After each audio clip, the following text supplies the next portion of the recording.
We now continue with the second tape of the family reunion. I'll ask Harvey to come up and talk about Fred. All clear. As Mike said, my name's Harvey Cherwick, and I'm here to tell you a little bit about Fred Cherwick, my father, my mother, Stella Ortinsky, and my sister, Audrey Cherwick. Audrey's not here, but I did converse with her before we came out, and she gave me some things that I need to tell you about. However, let me begin by indicating that my dad lived a very pleasant, happy life and was very successful at doing it. He, as he recounted to me, was not much interested in farming. He was a sickly child, and his memories of this area growing up, I think, were rather tough. And he wanted to leave as soon as he could, as I understand it. He grew up, however, to be quite a strong, vibrant person and was very, very smart. Wanted to get ahead, very aggressive. As time went on, he became a merchant in a town close to here by the name of Hampton. He developed a store and then married Stella in 1937. They worked at that store and developed it into a good-sized business, selling groceries, machinery, lumber. And in 1944, he finally made his move, sold everything, and decided to go to Vancouver. I was 4 years old at the time, having been born here locally. I can recall packing up things, putting them into a trailer, and then leaving in what was probably October or thereabouts of that year. I can remember the trip, which was a grueling trip in Canada. We couldn't go through the United States because of the war. So we ended up having to go through some of those unbelievable roads. I can give you one little history that I can still very vivid in my mind.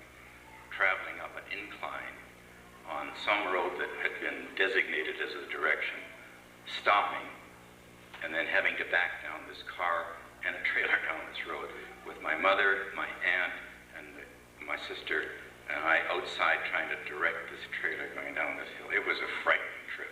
Never forget that. We got to Vancouver, and the first thing Dad did was get into a business. He bought 2 restaurants and a dance hall. And of course, the war years were on, things were booming, and it was a wonderful time to be in those businesses. He made out very well. Worked hard, but it was a successful beginning. Then that ended as I guess people came back, spent their money, and decided there was better things to do. So somewhere in that period of time, he got out of the restaurant business in total, packed it in, and said, I'm going to try something else.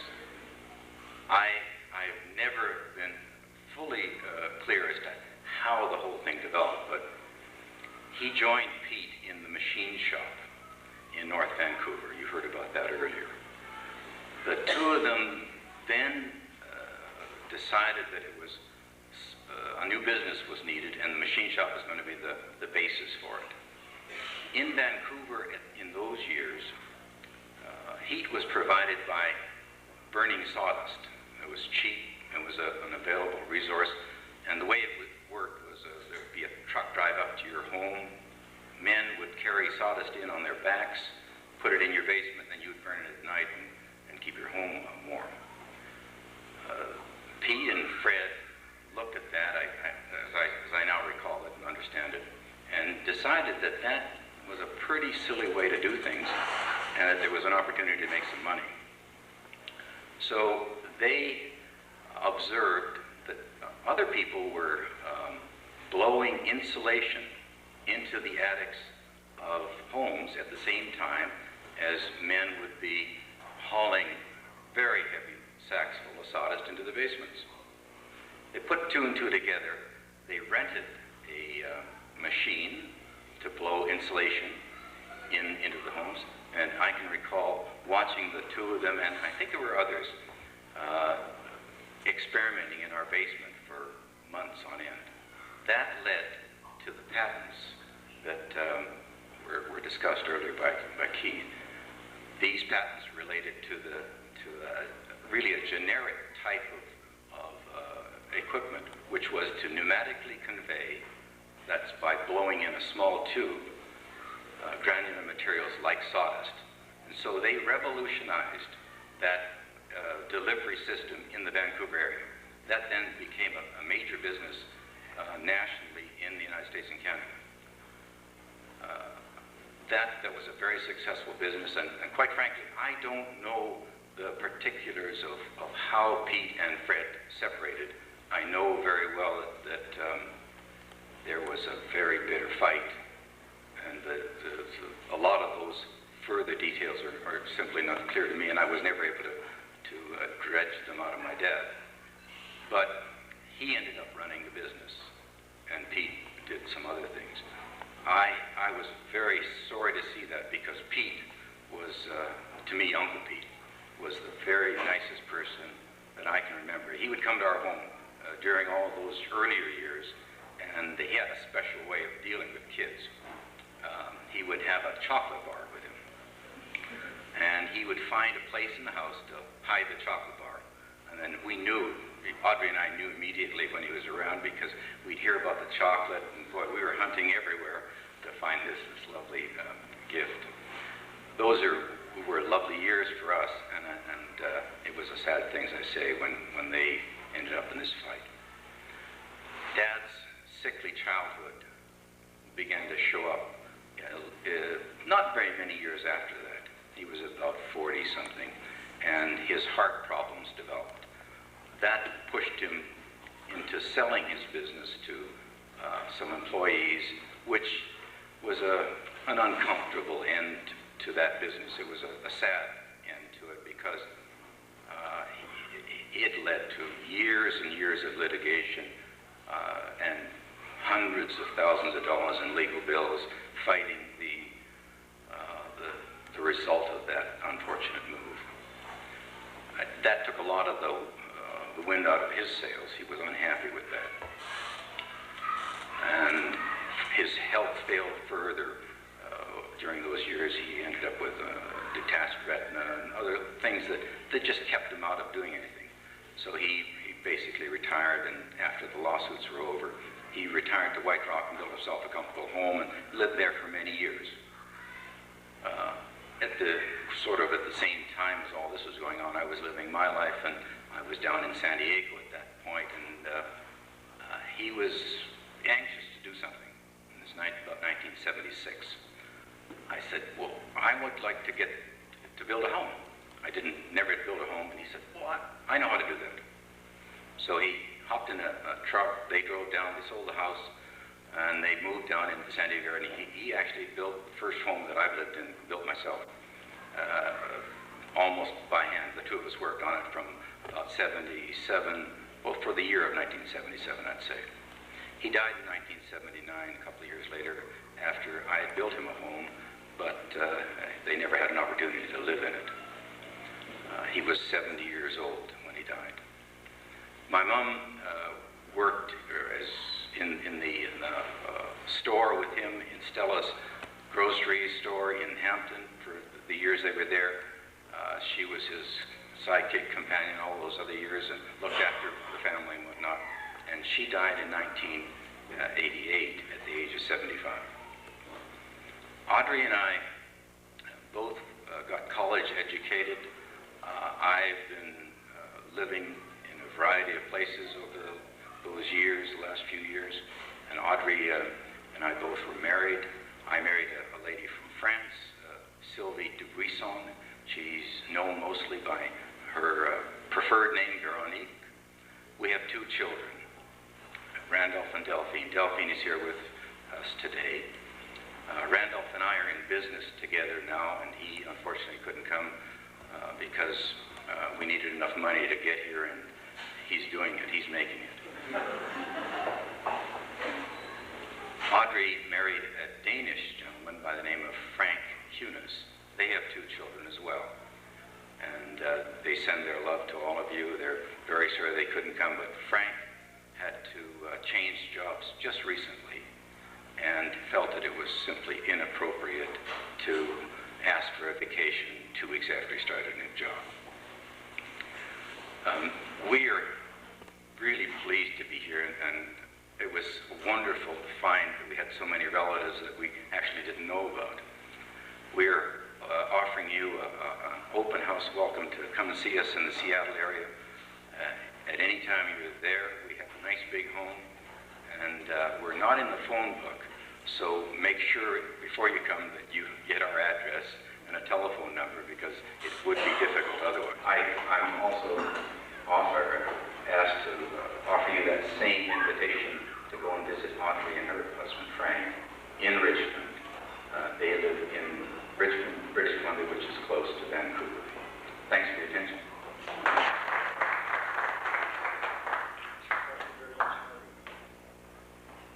Well, I guess we know where we're going.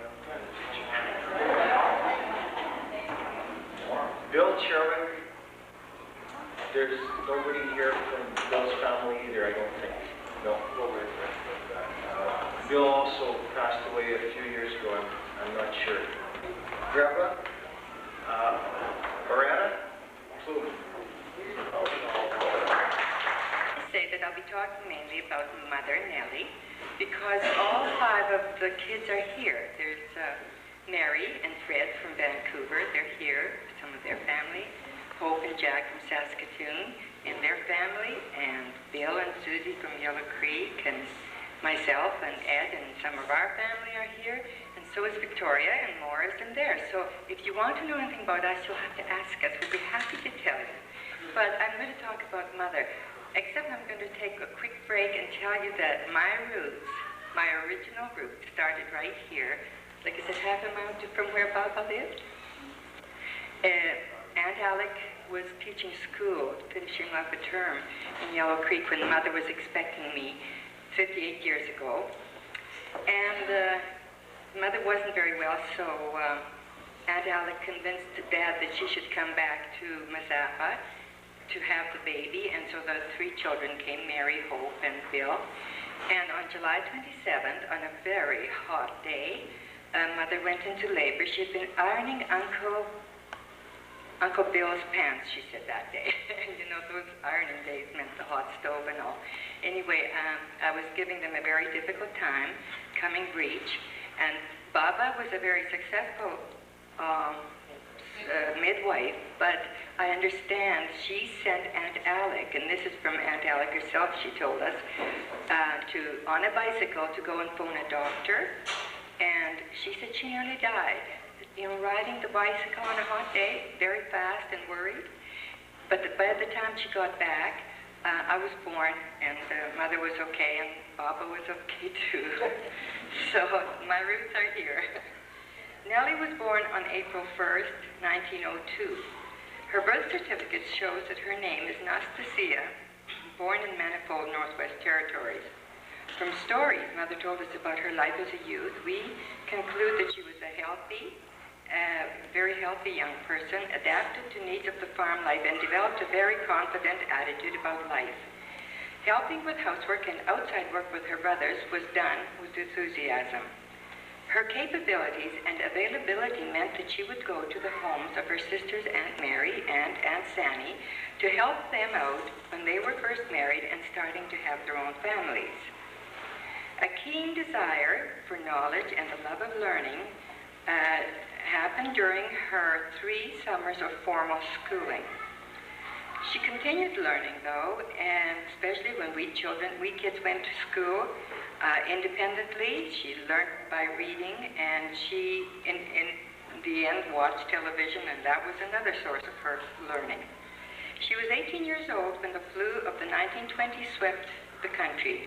She talked about walking from morning till night, from neighbor to neighbor, doing chores or whatever else she could, because so many people were sick and so many people had died at that time. In all the years I knew Mother, she was on good terms with all her family. Respect for others was a rule she lived by. In July, at the age of 23, she married Mike Graba. They lived in Melville first. Mary was born there, and then in Bonda, and that's where Hope was born. Dad worked on the railroad, but he yearned to be a farmer. In 1928, they bought their first quarter of land in the Yellow Creek area. Bill was born here in 1930, in this, their first one-room log home. Times were very hard during this period. Housing was meager, the winters were severe and cold. Money and food were scarce. This is the time where they lost two children in infancy. The country was undeveloped, there were no railroads, and walking was the only way to get to the nearest store, which was miles away, for staples like flour. It was in the summer of 1929, when this first log home was built, that I understand Baba, with a team of horses, and I'm not sure Tito came too, came with a cow tied behind, some pigs, and a couple of jugs of lard. And they brought this, which was a wonderful gift, because a cow meant milk for the children, pigs was the start of their livestock, and lard was going to make gravy taste good. And they had to, you know, as I say, they just built this first log home, and Mary and Hope were very observant and very bright young kids. You know, they watched the plastering, the logs go up in the plastering. And one day when Mom and Dad were in the field breaking land, and they left the kids in the home, in the house, as was customary to do, Hope and Mary got into the lard, and they plastered all the lard on the walls. And when Mom and Dad came home, you can imagine what they must have felt, because there went the good gravy. Mary would be starting school soon out of this home, and Dad had to carry her on his shoulders that first summer because there were too many sloughs between this home and where the school was. So in 1933, a new log home was built. There were 4 rooms here, and in the shadow of the Yellow Creek School. I was born here, or like here and then to this home, and Victoria was born in 1936. Mother was as diverse in her skills and labors as anyone I have ever known. She worked side by side with Dad, clearing land and riding the binder, stooking, doing chores, milking cows, raising chickens. She shipped cream and sold eggs for extra money. The garden was always very big, and vegetables were canned. Wild berries were picked. Clothes were washed by hand. Water was a real scarcity on our land. Those of you who used to come to visit, you know what that was like. And Mother had to be very creative in how she used the water. Like, you know, it started with this, and it had to go down, and many uses, and down into the garden, you know, to water. So this was just a hard life on the farm. Mother was a very skilled seamstress. She first sewed by hand, and later when she got the machine, she made all our clothes, from underclothes to overcoats. And she did some sewing for the people in our community. She made, of course, clothes from new material, but flour sacks were very, very handy, and the old garments were taken apart and remade. She was like her mother, a midwife, and she delivered many babies. We have no record of that, unfortunately, but she did deliver many babies in the Yellow Creek area. I recall a small package she wrapped in a cloth and sterilized in the oven, and it was ready for the next birth that was going to be happening. Community involvement was a big part of her life, as well as Dad's. Mom and Dad helped build the church in Yellow Creek, and Mother participated in the Zhenoche Tovarostvo, the choir, plays, and bazaars. All kinds of school affairs and activities were very important. And during the war, Mother knit stockings by coal oil lamb and sewed pajamas for the Red Cross. She cooked for local weddings in the area and was always available when there was a death or any kind of hardship in the community. For fun times, we used to visit relatives in the Mazapa area, in the Nora area. Those are wonderful times. And the other thing is, of course, that we had relatives come, and relatives to come and visit us. We were the only ones in Yellow Creek, so this was a very special time to have relatives come. I'm sorry to hear just today that I missed meeting Uncle Eli in 1958 when he came to Yellow Creek to see Mom and Dad, and I would have been away from home at the time. We had a big trip to Winnipeg. There were 7 of us, Mom, Dad, and 5 kids. in a 1927 Dodge. That was comfort. Winter evenings meant Dad did a lot of reading. He read aloud to us all a lot. Neighbors visited, and Dad used to play the violin, and Mother would sing Indian Love Call. And of course there was radio. It was Lux Presents Hollywood on Monday night. The amazing things about this 10 or so year period is that during this demanding time in my mother's life, she was suffering with a chronic thyroid condition that sapped her of energy and good health. She saw a doctor in Saskatoon, but that didn't resolve itself. In the winter of 1944, she came to Mazapa to see her ailing mother, Anna, and herself she ended up in a hospital here in Yorkton. It took weeks of bed rest and building her up before surgery could be performed. This was a scary and a sad time for our family. Mary and Hope stayed home from school to keep things going there. I was 10 years old, and I remember clearly Dad walking Victoria and myself towards school one noon hour. We hunkered down at the tree shelter, and there Dad told us that Mother might not live through the operation. We cried, and Dad prayed. We made it through the operation. She made it through the operation, so did we. And recovery was slow, but it was so good to have her at home again. In 1948, in the same yard, we built a new home with a water pump right in the kitchen. This was living, and we finally got electricity. Mary and Hope were married, and grandchildren started coming. With every grandchild, I heard Mother say, "Oh, thank God, they're healthy and they're normal." She would say this in Ukrainian, but also in English. Mother's faith was strong, and now I know that it is this faith that sustained her through her many hardships. Aside from her church and religious observances, she taught us Christian principles. She practiced her love and respect of neighbors. She was not a gossip, and she taught us that it was very important to be good neighbors. Mother had a saying, "You can laugh at old people because if you're lucky, you're going to be old yourself one day, but you never laugh at sick people because you may never experience such a hardship." After battling cancer for 2 years, Dad died at the age of 60 on his birthday in 1962. Mother's health also failed, mainly because of her unselfish giving and caring of Dad. We nearly lost her that summer. Twice her heart was revived while en route to the hospital. Her recovery left her with no choice but to be less active, but not less happy. She turned her attention to visiting family, mainly the grandchildren, and she became an avid sports fan. She loved hockey, she loved Bobby Orr, and she was like a kid when we took her to a football game in Regina. She discovered flying and said that that was the only way to go. I asked her once when she was leaving for Vancouver if she was nervous about the hijackings that were taking place in those days. "No," she says, "this way I'll get to see Cuba for the same price."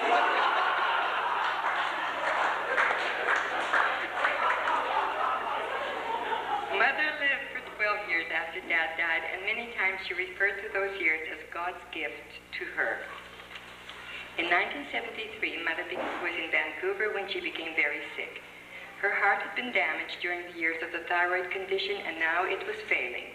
She knew she was dying, and her deepest desire, which she expressed, was to get back to Saskatchewan to die. She was granted that wish, and we were granted 3 more months of her life with being with us. We visited her, we talked with her, and in our own way, we said our goodbyes. Aunt Mary was 80 at the time, and she's living in Saskatoon, and that's where Mother was at Hope's in bed. And Aunt Mary came to look after her, to stay up and watch Mother at that time. And we looked in on them one evening, and Mother was sleeping, and Aunt Mary had laid down in bed, and they were just like 2 twins. It was just very, very wonderful time, a loving time to see that. Mother talked to us about life and about death, and she truly prepared us for her leaving. To borrow my daughter Pat's expression, my mother was a true champ. I'd asked the rest of the family if there was something that they wanted to say about Mom, and some of them got busy and some didn't, and that's okay, but this is what Victoria writes. "I was very fortunate to have had the opportunity to get to know Mom, not only as a mother, but as a very patient, kind, understanding, and a loving person. And to everybody who put this on, thank you. This has been just a wonderful time. Well, it really has been very, very nice. I guess I'm in a very unique opportunity here, having the opportunity to stand up after everyone. That brings us to the end of our presentations about the family. But I think we have one entertainment item left, and I'm told that this is the way they want to be introduced. It's a new up-and-coming band, Nellie's Grandchildren.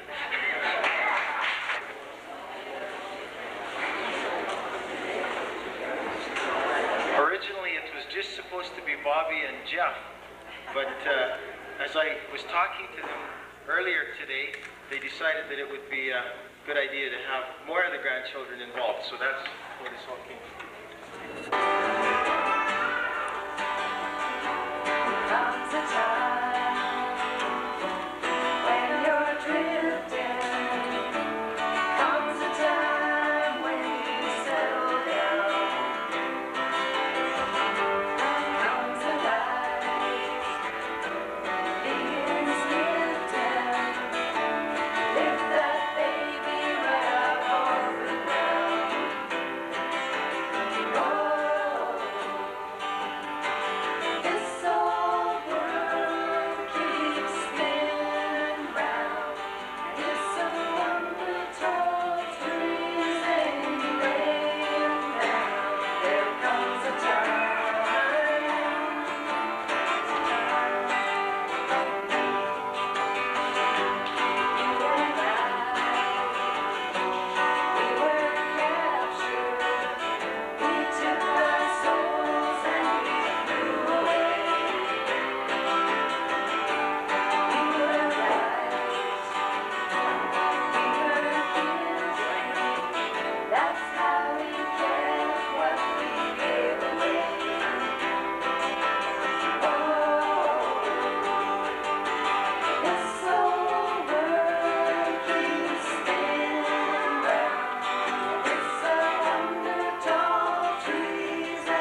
You are Albert? Yes. And how are you related to the Cherwick family? I'm married to one of the daughters. I see. Could you tell us of the history of this and how it all came about? And I understand you're instrumental a great deal in helping to organize this very fine reunion. Well, I was married to one of the daughters, and after some 30 years of living together, I decided to make a family tree because it was a big family, 10 in the family, 5 boys and 5 girls.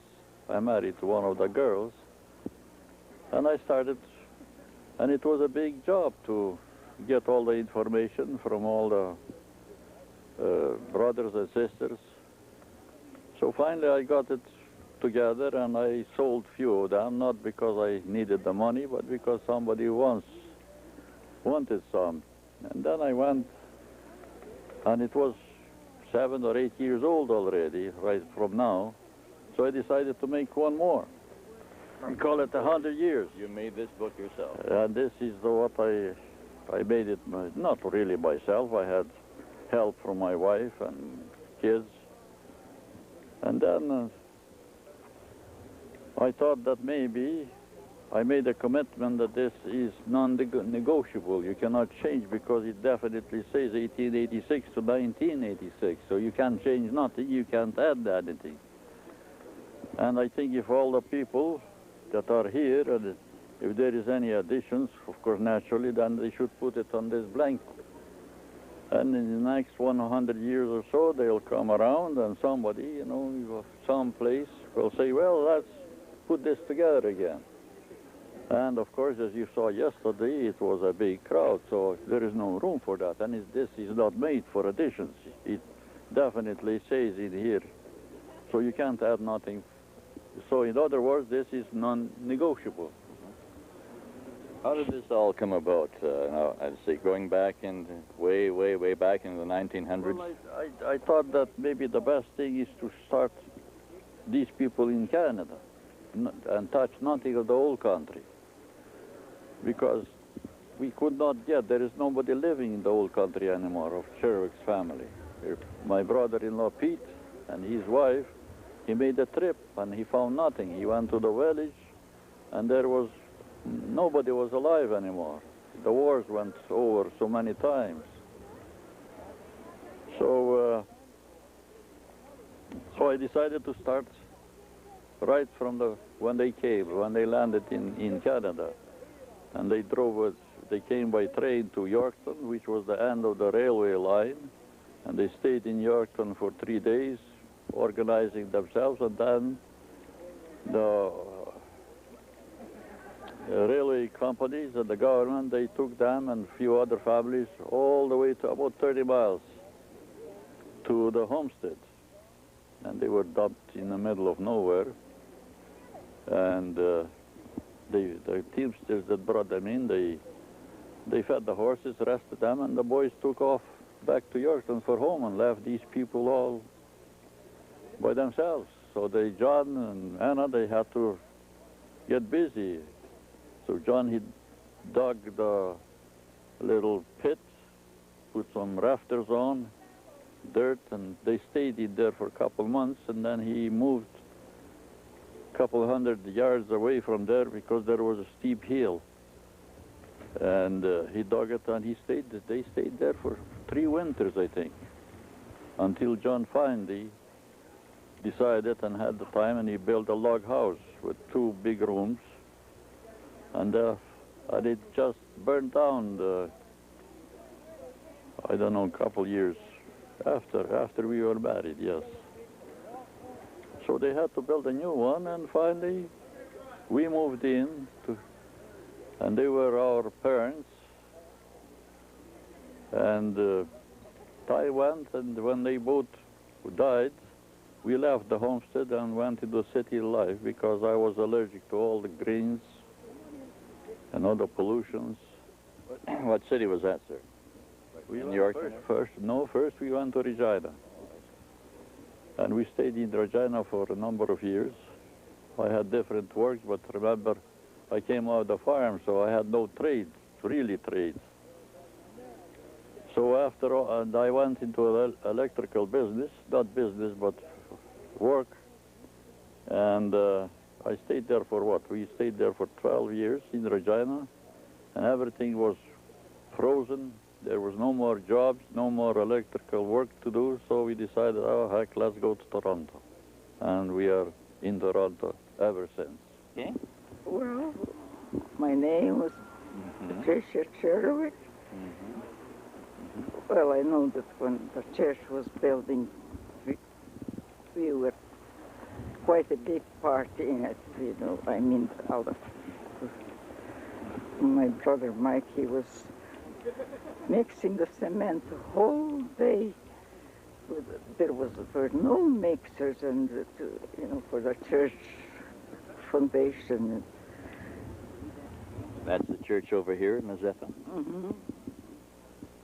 And I brought dinner for them all with wagon and horses because they worked so hard, you know. It's just, I brought 3 times. It was 3 miles from our place. So that was, I think, and in our house, they gathered to, it was 130, I mean at Cherwick's house, not people to decide to, and how much they would donate and how much, and they had 2 meals. I don't know how we managed, honestly. It's just, it was different, I think. Out of the old homestead, is that correct? That's where you lived out of the old homestead? Yes. So it's, and all the children all spread out after that, is that right? No, we have three of them in Toronto and 1 in here in Regina, in Saskatchewan. And 3 of them are in Toronto, on their own, of course. And we are off the farm for 37 years. That was a very hard time, but good time, so I understand. They were the family there and making do with what you have and having good crops. Yes, there were sicknesses. Albert got allergic to farm that we had to leave. I built a nice house and everything, but just had to leave because he was sick all summer. In winter he's okay, but because it's all green, so that was quite a hard. Well, very hard. They were hard times. Good times and there were hard times. That's right, exactly. And you're here today, and with all of the children, the sons, the grandsons, and it's just marvelous. Yes, this I think. whole weekend. Yes, that's true. Time. And it's wonderful that we all got together this weekend. It's very, very rare. So, and I think that largely that's because Father's family tree was got us going here. That's right. right. That's right. So got the whole Cherwick reunion going. Right. And it was very helpful to speak. So well recorded. The Mazeppa Hall was filled to capacity for the delicious supper that was served Saturday evening. And then it was time to get on with the evening program. Lord, as we gather together this evening, we thank you for the many blessings that you have given our family. We thank you for this opportunity to discover and share our family heritage. We thank you for the fellowship and goodwill that's so plentiful this weekend. For the food which we are about to receive, may the Lord make us truly thankful through our Lord Jesus Christ. Amen. We were very fortunate. The committee had asked Zenon, the eldest son of Albert and Pat Cherwick, to present the history of John and Anna Cherwick. So at this time, without any further ado, I'll ask Zenon, or Dick as he's referred to come up and do that. for those of you who are having trouble placing me, I'm the chap that lost the argument to Alice.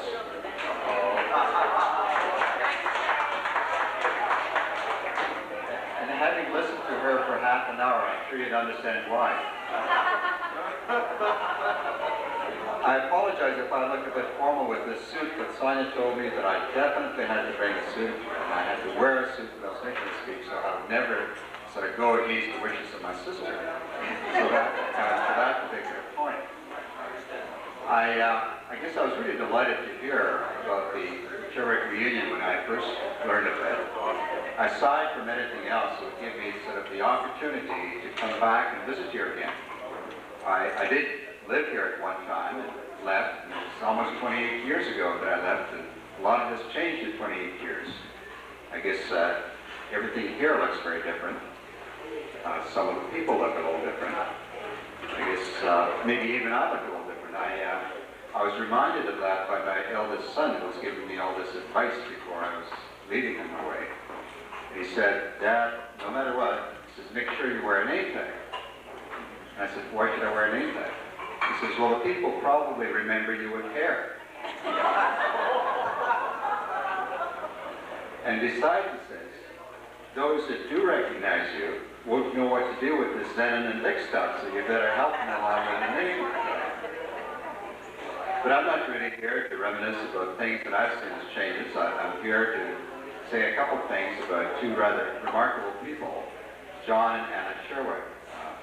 I remember both of them. Reasonably young. I guess I was about 6 or 7 years old when Gigi died. But I still remember him reasonably well in terms of an image. And I have this image of a rather large man, very sort of dignified, very court-like in his appearance and his conduct. At least he looked very large and courtly to a young 6 or 7-year-old at that time.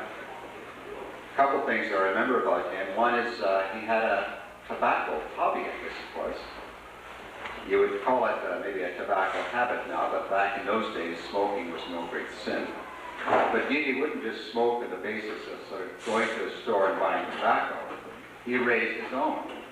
He grew tobacco here in Saskatchewan, if you can imagine doing that. And that was not an easy task. You had to take these tobacco seeds, plant them in a hotbed when it was still cold outside. There might still be snow outside. Carefully nurse those plants along, and when finally the weather was a bit warmer, you transplanted them into the garden. Grew them, weeded, watered, and everything else. Made sure you picked the leaves before the frost came. Strained the leaves out, and I saw the granary today where I can still visualize those leaves hanging as they were strung out to dry. And when they had reached the right level of moisture content, you twisted them into sort of an oval-shaped ball. And then you hung it out to dry again. And when this had gone to the right moisture level, he could take a thin little knife that he had and he sliced it. But even now, the tobacco was still not ready for smoking because it wouldn't burn by itself. So what he did is he put in his pipe, and he had to find the right size of charcoal, piece of charcoal, put on top to keep the pipe lit. And as a little boy, I took pride in finding these pieces of charcoal when ashes were unloaded from the stove and sort of running over to Gigi. And I, of course, thought I was doing a great thing for him by saying, here's another little piece of charcoal to help your smoking. I guess Baba, I was a little older when Baba died, so I remember her a little more clearly. She lived in a house by herself, I guess about 60, 70 feet from the main house where we lived. A couple things I remember. One is that Mother would make dinner, and she'd set out a plate of food for Baba, and Sonia and Alice and I and Esther would often take it over to her. And it was always a great mystery to me why, when we brought this food to Baba, she didn't sort of dash at it the way we did. She was quite willing to set it aside and kind of visit with the kids for a while. There was another mystery about her, and it had to do with church. I remember in my younger days, when I was living here, that church service was something that went on for a very long time. And therefore it was important to delay as much as possible getting to church. And we had all these little stratagems to delay our departure. Well, Baba was having none of that. She got up, I think, an hour before sunrise and walked the 2.5 miles to church, so she'd be here at least a good hour before church service ever started. And this is a woman who was at that time, I guess, in her 60s, probably early 70s. That was routine for her, and it looked rather strange for us. There were really two remarkable people, and I guess As most of you would know from the story that Father wrote in the family history, their story began with their marriage in Burdakovitz, an obscure little village in a province called Galicia, part of Ukraine. Since I suspect most of you read that story, I'm going to try not to repeat the same events or the same information. A couple of other things I'd like to dwell on. One is, of course, what it would be like for them making the decision to leave where they were born, the area that they knew, and coming into this distant new world. However that happened, they made that decision in 1898. They packed, they got all their belongings together, their 4 children. At that time, I guess Eli was the oldest, probably about 5, and was Mary. I guess Eli must have been 7, Mary was about 5, and Sandy was about 3, and Peter was the youngest born. They got them all over together on the wagons in the appointed morning and began to leave. And Didi would tell the story afterwards how his mother, who lived with them at the time and was 58 years old, it finally registered in them on her that her family, her son, was really leaving, and that she would probably never see him again. And so she ran after the wagons and said, "Come back, come back." And the drivers hesitated, and they looked at Didi, should they listen, should they stop? And Didi said, "Go on, faster." And Didi's mother kept running. She said, come back. And Didi said, go on, because he knew that if ever they stopped and turned, they'd never be able to leave. So he persisted with that, and he got to the railroad station and by train to Hamburg. And in Hamburg, they took a ship. And it was 23 days at sea, crossing over to the New World. And during those 23 days, apparently Sandy took ill right from the beginning with seasickness. And she became almost impossible for her to take any food down. She was just vomiting, sick all the way. And so day by day she grew more emaciated. And aside from the anguish that any parent would feel to watch their child in that condition, there was an additional thing that hung about Baba and Didi, because they knew that if Sandy died at sea, that she would be buried at sea. And of course, to 2 people raised in the Orthodox community in the rural area of Ukraine, burial at sea would be almost sacrilegious. So they really must have anguished over that. But they survived the voyage, and they got eventually to the appointed quarter section of land not far from here, 2 miles, northeast quarter of section 4, township 29, etc., etc. And they arrived in the middle of this wilderness, a few trunks of belongings, 4 little kids, nothing else. You're on your own.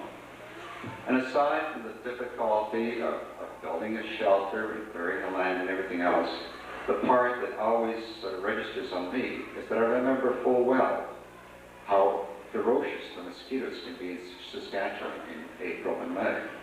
And this is when we in here enjoyed the benefits of a house and shelter that you could get away from the mosquitoes. They could not get away from the mosquitoes with the little kids for at least the first 2 or 3 years. They could not get away from the fleas that were in the same area. So the difficulty that they faced must be truly immense. I guess it was about 1900, 1901, 2 or 3 years after their arrival, that Didi was able to complete a log cabin.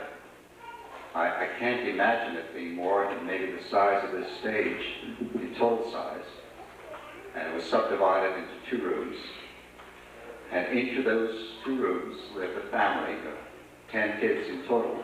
And if you look at the dates at which everybody was born and when they were married and when, for sure there were lots of times that there were 8 kids and 2 adults living in that little place.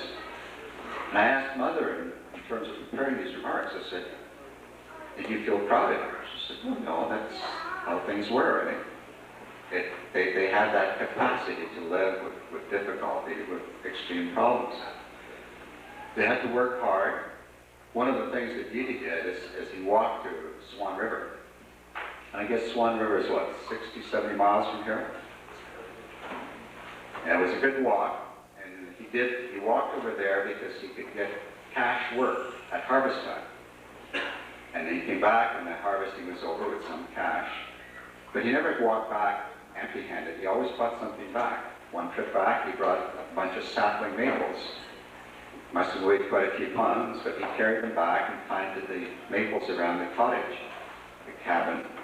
And of course, if you get to visit that homestead now, you'll see those maples, or the maple stand that is home from them.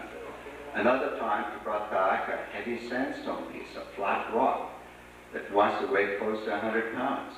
And he brought it back because he could put it as a sill in front of his doorstep to sort of enhance his enjoyment of the cottage or the cabin that he was in. He carried flour from York. He had that capacity for a great deal of hard work. Of course, in the midst of all this, their family was being completed. The various kids were being born. I guess Mike was born in 1899, just a year after their arrival. Nellie about 2 or 3 years later, and then Bill, my mother in 1906, and then Fred, and finally Alex in 1911. So over those first 10 years, the next 6 kids would be born, which would of course add to their challenge.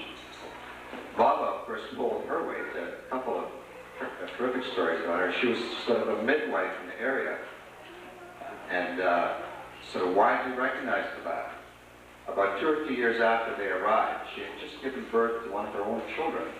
It might have been Nellie, maybe in 1902, when a neighbor came over to ask her to be midwife for his wife. And the neighbor arrived and said, "My God, what am I going to do? You're the only person." He was panicking because there was no one else.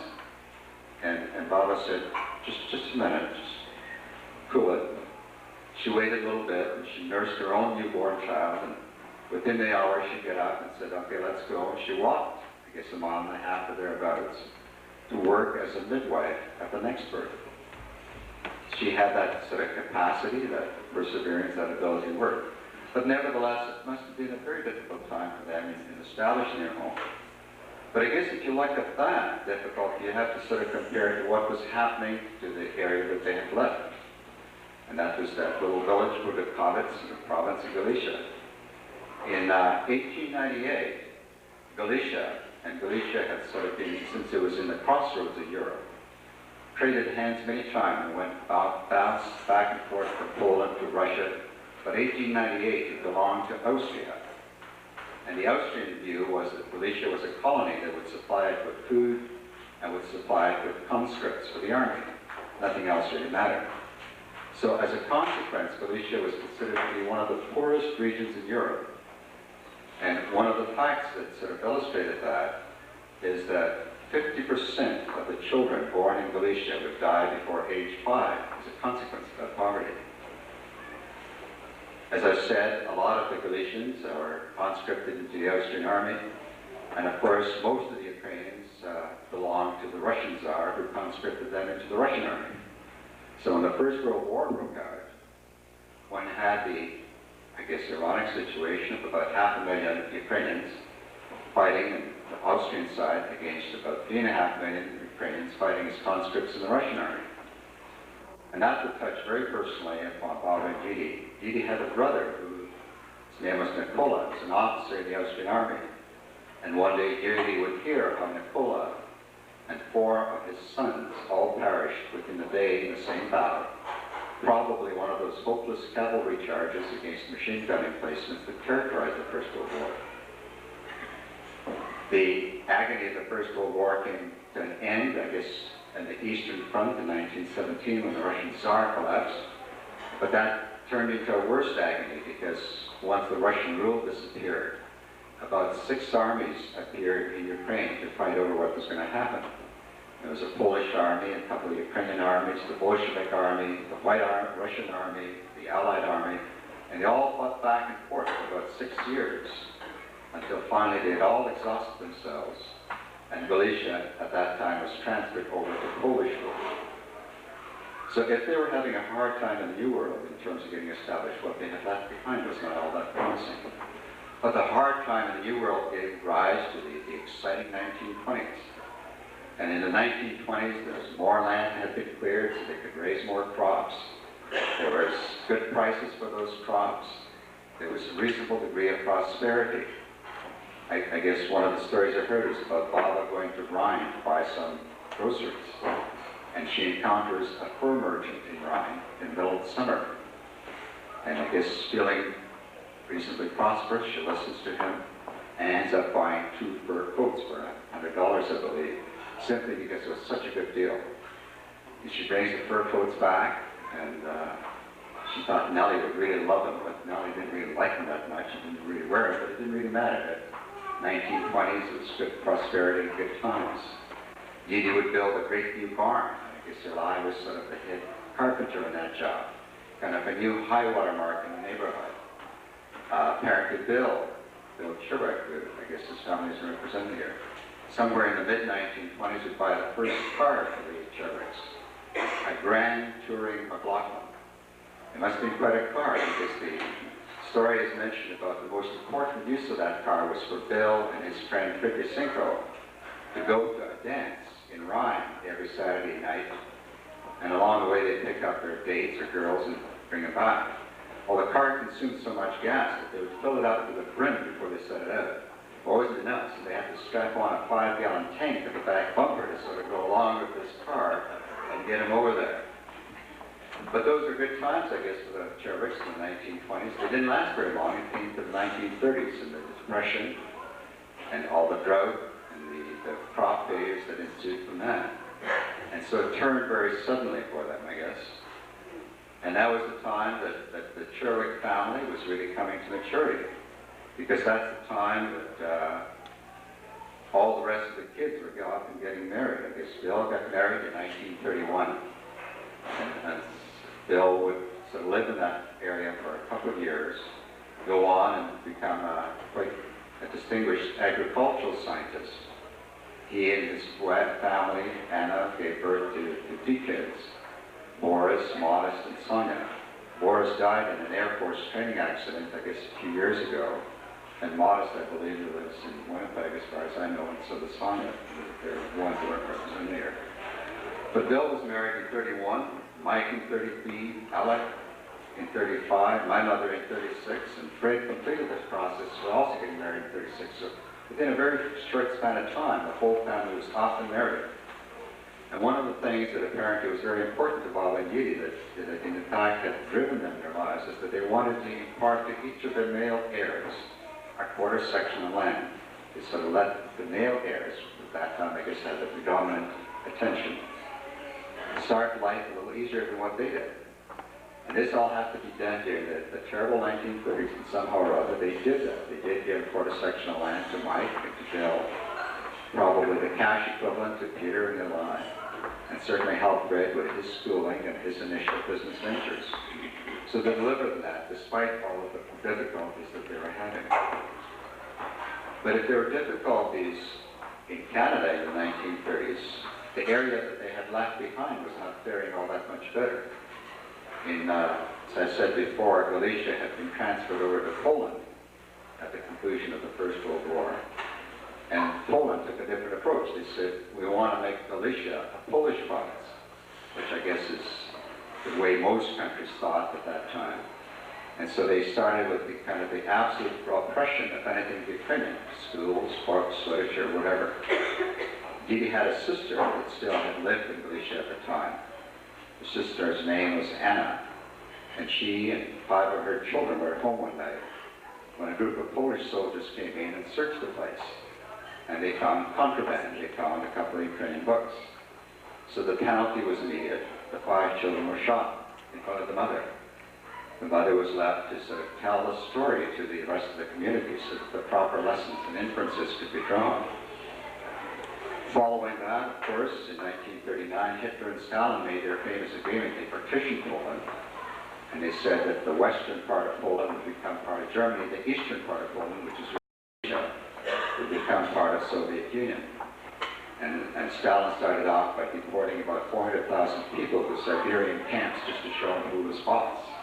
Most of those people never seen him. After that, the war broke out sharply. The treaty between Stalin and Hitler didn't last long, and armies fought back and forth across there twice. In one case, it was the Germans that were advancing, the Soviets that were doing the scorched earth policy. 2 years later, the Soviets began to push back, having been re-equipped by the Americans. And it was the Germans that applied the scorched earth policy. I guess the estimates I've seen is that about 1 in 5, or about 8 to 10 million people in Ukraine, died in the Second World War. I guess the Second World War also touched Bob and Dee Dee rather personally, because as he's heard earlier, one of their nephews was killed serving in the RCAF.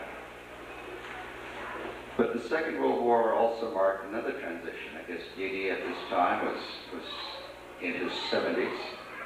Baba was, I guess, a few years younger, but obviously it was necessary to think of different arrangements. And the family sort of made the arrangement for my mother and father to come back from Nora and take over the homestead and responsibility for it, and also provide, I guess we'll put it in current terms, the support systems for Baba and Didi. And I guess that was done in 43. And that was, one might say, would mark the retirement of Baba and Didi. Somewhere along the line there, Baba said herself that she had a little more time now, so she would do something that she always wanted to do. Never had time, which is to teach herself how to read. And she didn't have any government literacy program. She did this herself in her late 60s, teaching herself how to read. As I said earlier, as you've heard earlier, Didi died in 45, just at the end of the war, and Baba about 7 or 8 years later. So when you look back at this sort of history of these two people, you kind of ask yourself, what does it tell us about them and about the times? And I guess the first thing that sort of strikes me is what visionary people they were. Because even though they left a very impoverished area, Malaysia, they were among the more fortunate peasants in that area. They had a very comfortable home, apparently. They had more land than most of the other farmers in that particular area. They had their friends, they had their family, and yet despite those kinds of attractions, they had the vision to force this move into the new world. And when we look back at the consequences of that, we can see what an important decision it was. They obviously had a great deal of inner fortitude to sort of live with all of this. They had a tremendous capacity for hard work. We've mentioned some of the things. Just before, earlier, Morris mentioned to me about Didi bringing back a set of harrows from York. He carried them all the way in. And those of you who know what harrows are, if you can imagine somehow or other picking them up and carry them in, you appreciate what a physical achievement that would be. They had that capacity to sort of work hard and carry on. Obviously very family-oriented, that showed in their desire to impart that quarter-sectional land to help all of their children along. They lived in the same house, the same land, because they always kept stressing doing things for their kids rather than themselves. Community-oriented, they were the people who helped organize the Mazapa Greek Orthodox congregation that built this church. That's something that they started in the 1920s. And when the time came to build the church, they contributed a great deal of the money. They contributed a great deal of labor. I think Peter was sort of the head carpenter in terms of getting the job done. Incidentally, I think we should mention that about 15 to 20 years ago, Peter Cherwick and his wife and his sister Mary did go back to Buddha Province in Galicia, apparently to try and see if there was anything of the family left. And given the story that I've related to you, I'm sure you would be surprised to hear that no, they could not find anybody, any sort of traces of the larger Cherwick family that had remained behind when John and Anna moved to the New World. So John and Anna started this congregation. They started a lot of things. They were visionaries, and it was this vision, this courage, this fortitude that made it possible for them to sort of achieve this feat of transformation from the rather meager prospects of the old world to the new world. Of course, I'm sure we could identify the usual sort of varieties of human nature along the way, but those are so insignificant in comparison to what they've been. And when you look back at it, and here we are 100 years later, and we're gathered together in peace and security and prosperity in a reunion. And I'm sure a lot of us, all of us, take a great deal of pride in our own individual achievements and all what we've done as individuals, both in terms of the immediate and longer-term past. And that's altogether proper.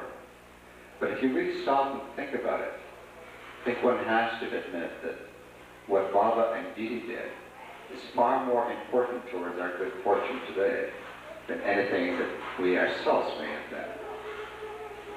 I would also think that if they were here tonight, they'd probably say, well, enough of this talk about us. Why don't you get back to your reunion, get back to your fellowship? And that probably is a good thing to do. So let's do that. Let's enjoy the reunion. Let's enjoy all this terrific preparations that have been done by everybody. It's just absolutely terrific. But at the same time, I hope that we can continue from time to time to remember that the origins of our good fortune today, two rather remarkable people, John and Anna Sherwood. Thank you very much.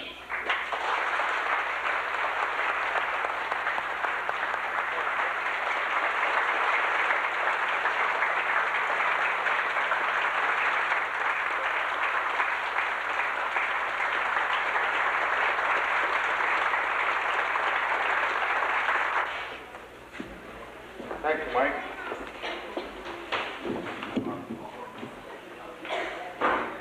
Aunties, uncles, cousins and cousins and cousins. What do I say after a speaker like that, eh? So I won't say it, I'll read it. The Reunion Organizing Committee. Louder. The Reunion Organizing Committee consisted of Chair Lady Marilyn Yahonis, Secretary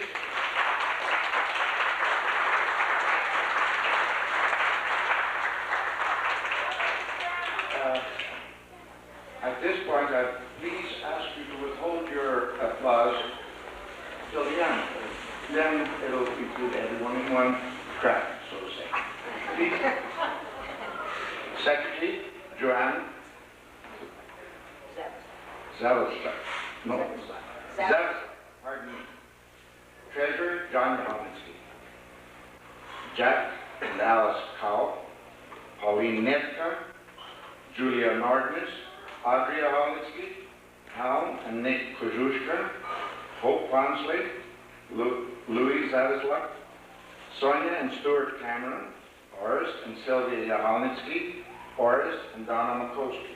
And my wife Susan. On behalf of this committee, I would like to acknowledge the persons that have made this occasion possible. First and foremost are the parents, grandparents, great-grandparents, great-great-grandparents, great-great-great-grandparents, John and Anna Sherwood. The next most important people that made this reunion possible are each and every one of you that are here today. We thank you for coming. You have made this day. A special thank you to Aunt Pat Butsernyuk for being with us. You are our one and only remaining link in the chain of generations. We are proud to be here with you.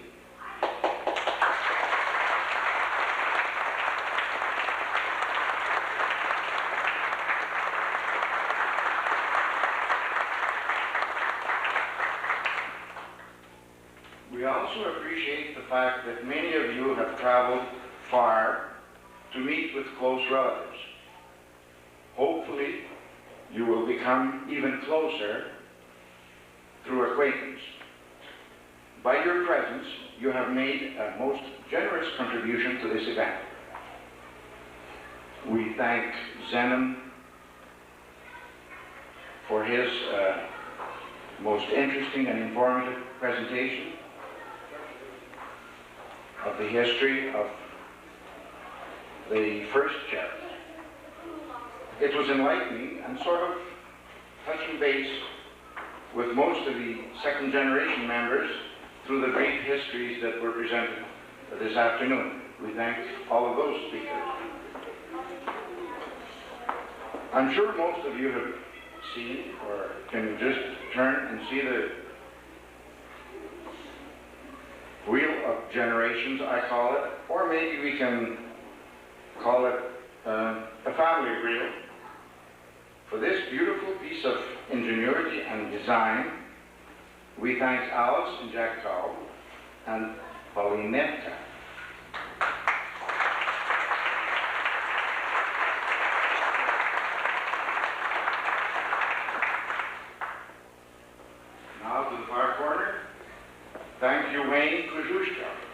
taking full responsibility and charge of the beverages. You're doing a great job. Keep it up.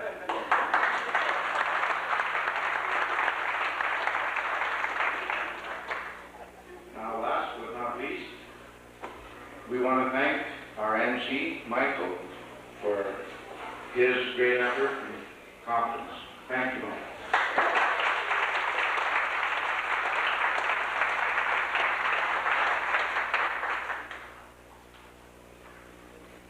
The reunion committee had two individuals with those special requirements that are needed to achieve a specific goal. Meredith Hollinsky had the energy to get things done. But more important, she had the courage to chair the meetings. These are the meetings prior to today. Believe me, it takes courage to get consensus from 8 Cherwick descendants with about 12 opinions on one subject.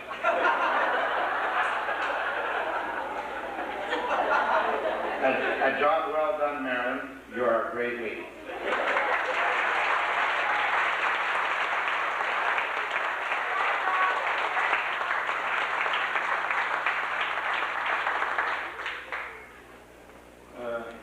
The other major strength in this group of people was Jack Cobb. His positive attitude and sincere enthusiasm were overwhelming. It ignited energy and ideas in all of us. His presence today, even after the serious illness that he has befallen him, is proof of his abilities and strengths. We wish you all the best, Jack.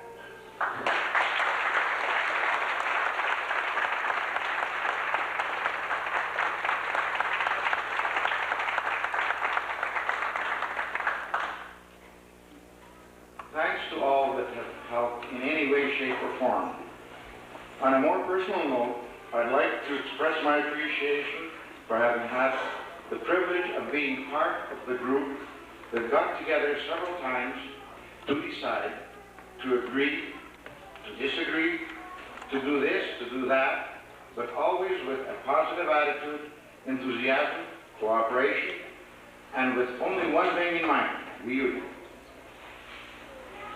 If I've omitted someone or mispronounced names, please forgive me. I thank you very much. While some were sitting around the campfire outside, others were kicking up their heels with the good time music inside.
music of the Tennessee Waltz in the background. The festivities for the Saturday drew to a close at the reunion. Festivities got underway Sunday morning with the brunch, and a good old-fashioned hayride was enjoyed by young and the young at heart.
And of course, throughout the entire weekend, there was plenty of time for family pictures. And Sunday afternoon, the congregation gathered at the church for a good old-fashioned country service.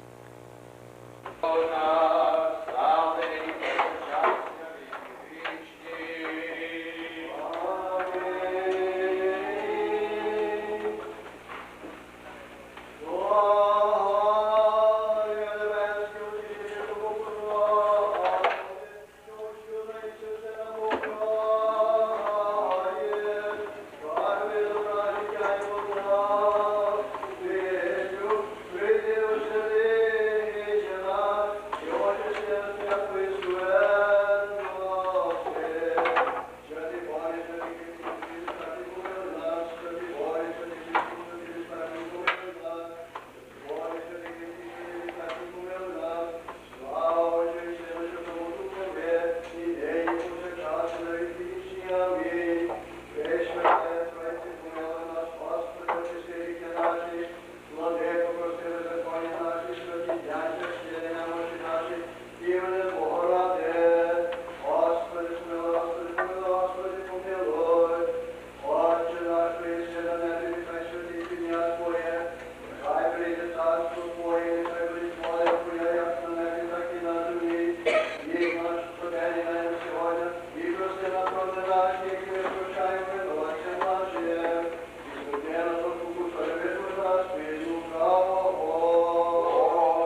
sheep among the wolves. Therefore be clever like serpents and innocent like doves. Be aware of men, for they will deliver unto you to their councils and synagogues, and they will flog you. They will drag you before the governors and kings for my sake, to testify before them and the pagans. But when they deliver you up, do not worry about how or what to speak. The words will be given to you in that hour, for it will be from you who speak, but the Spirit of your Father speaks through you. Brother will deliver upon brother to death. The father his child, the children will rise against the parents and kill them, and you will be hated by all those for my name's sake. But whoever endures to the end will be saved. Glory to thee, O Lord. Glory to thee. O milost Boże, wykopiasz Twojej mocy, wysłuchaj nas i pomiluj. Господи, помилуй, Господи, помилуй, Господи, помилуй. Так Тобі з глибоким покоєм спаси нас одеку за всіх Твоїх великої дари, як стане нас щиро на нас. Твої, признайте над Тобою, яку хвалу Тобі, Богу нашому, приносимо її щиро, кличемо, вори нас від всякого бід, людей Твоїх, і як милосердні, виповни добрі наміри до всіх нас, ще до Твого молитви слухай нас і помилуй. Господи,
Нехай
Слава Отцу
mercy, we pray you. Hear us and have mercy.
Oh,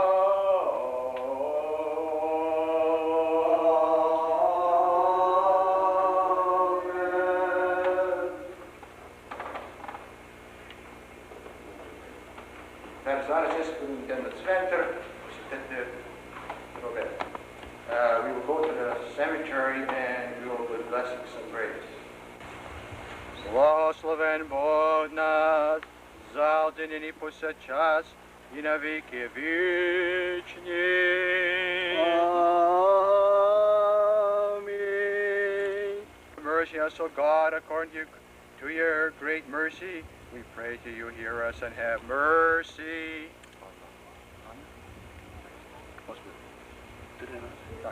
Господи, помилуй, Господи, помилуй, Господи, помилуй. Furthermore, we pray for the reposed soul, servant of God, Anna, who has fallen asleep, and that she be forgiven all her transgressions, voluntary and involuntary. Господи, помилуй, Господи, помилуй, Господи, помилуй. That the Lord God will establish her soul where the righteous repose. Господи, помилуй,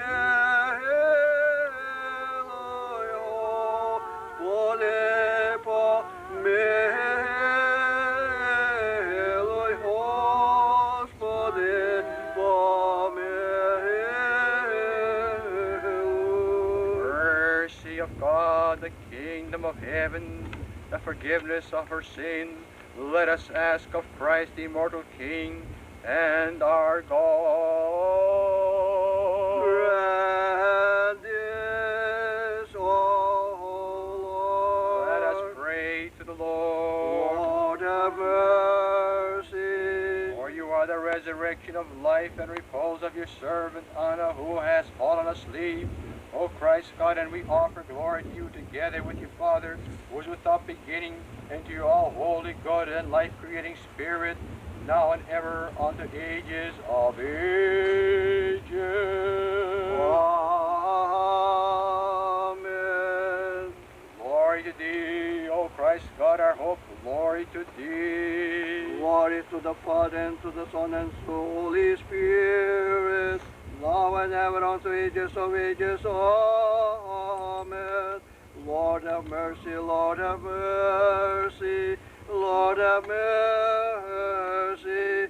Bless, O Lord. Ай Господь Бог, чинає рабу свою, вічная пам'ять. Вічная пам'ять,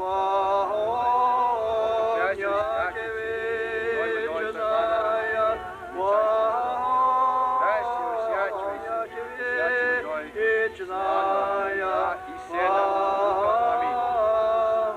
пам'ять, зо святими упокой кресте, вечная пам'ять.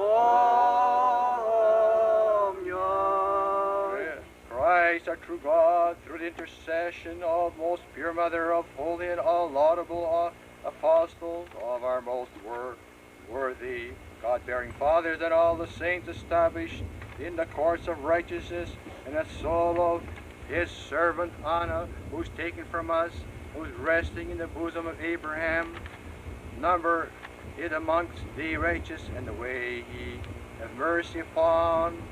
For all of us, he is a good and God and man lover. Amen.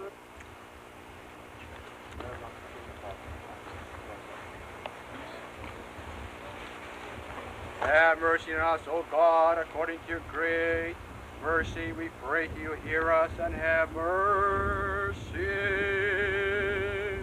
Lord have mercy, Lord have mercy, Lord have mercy, Lord have mercy. Furthermore, we pray for the whole soul of the servant of God, John, who has fallen asleep, and that he may be forgiven all his transgression, voluntary and involuntary.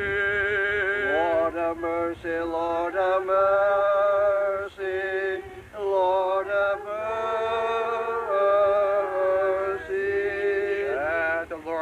establish his soul where the righteous repose. Lord have mercy, Lord have mercy, Lord have mercy. Ah, mercy of God, the kingdom of heaven, the forgiveness of his sin, let us ask of Christ, the immortal King and our God.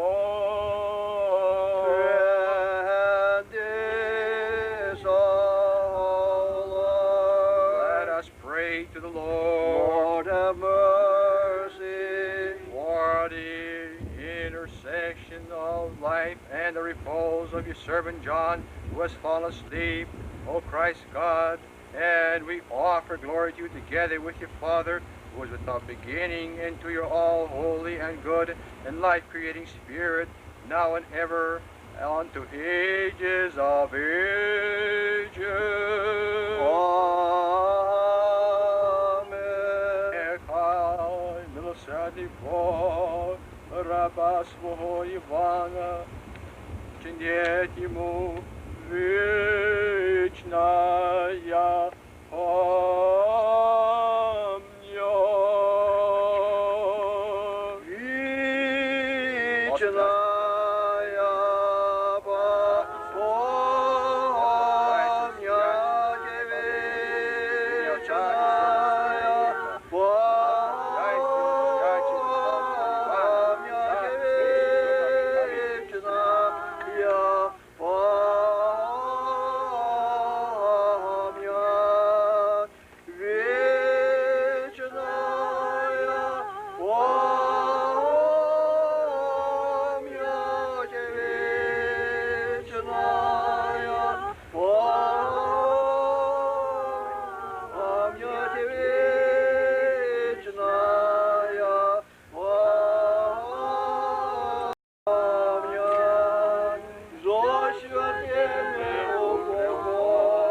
Christ, our true God, through the intercession of the most pure Mother, of the holy and all laudable apostles, and of our most worthy and God-bearing fathers, and all the saints, establish in the course of the righteous the soul of his servant John, who is taken from us and is resting in the bosom of Abraham, numbered amongst the righteous, and may he have mercy on all of us, for he is good and a lover of mankind.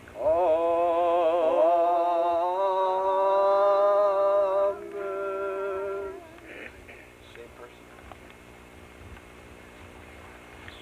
Christos Christos.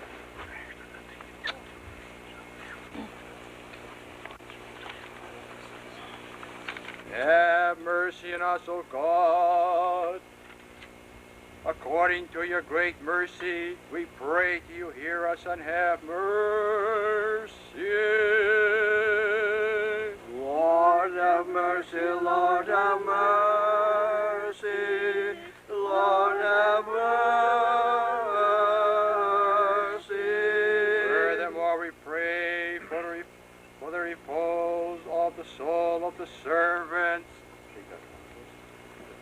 Petra, Julian, and Marie, who have fallen asleep, and that they be forgiven their transgressions, voluntary and involuntary. Lord, for them,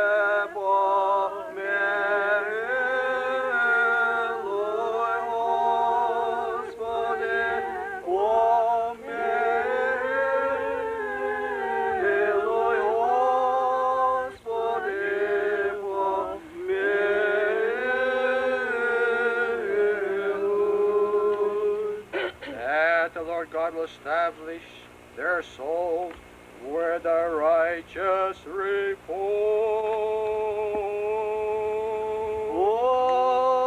Господи, помилуй,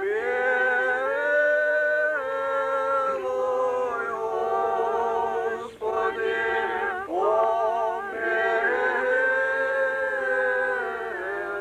Господи, помилуй.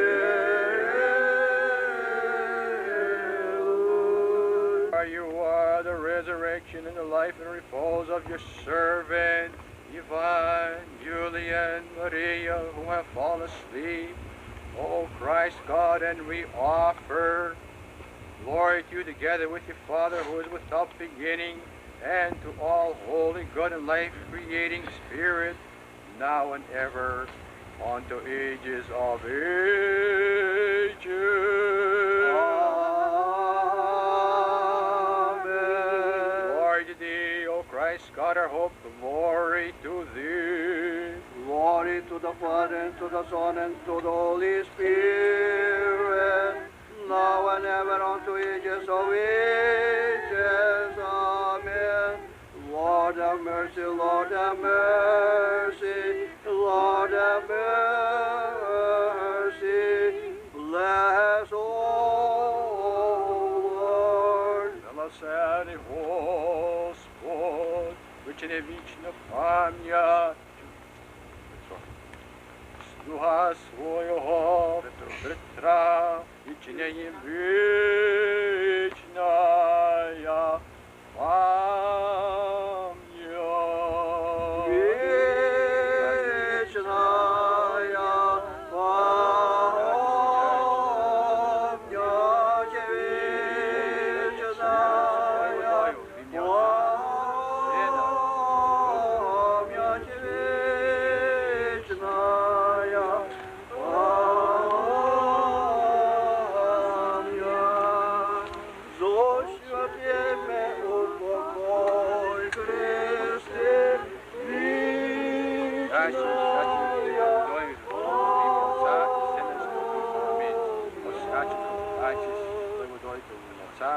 Сина, Духа. Дайте, Богу, Отца и Сына, и Духа. Аминь. Отца и Сына,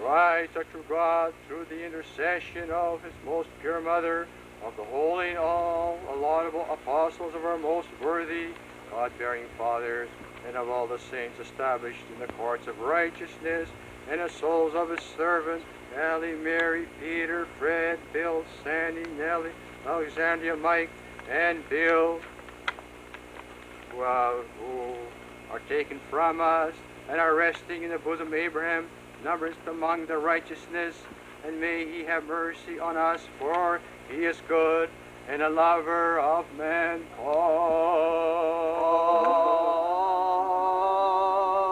Amen.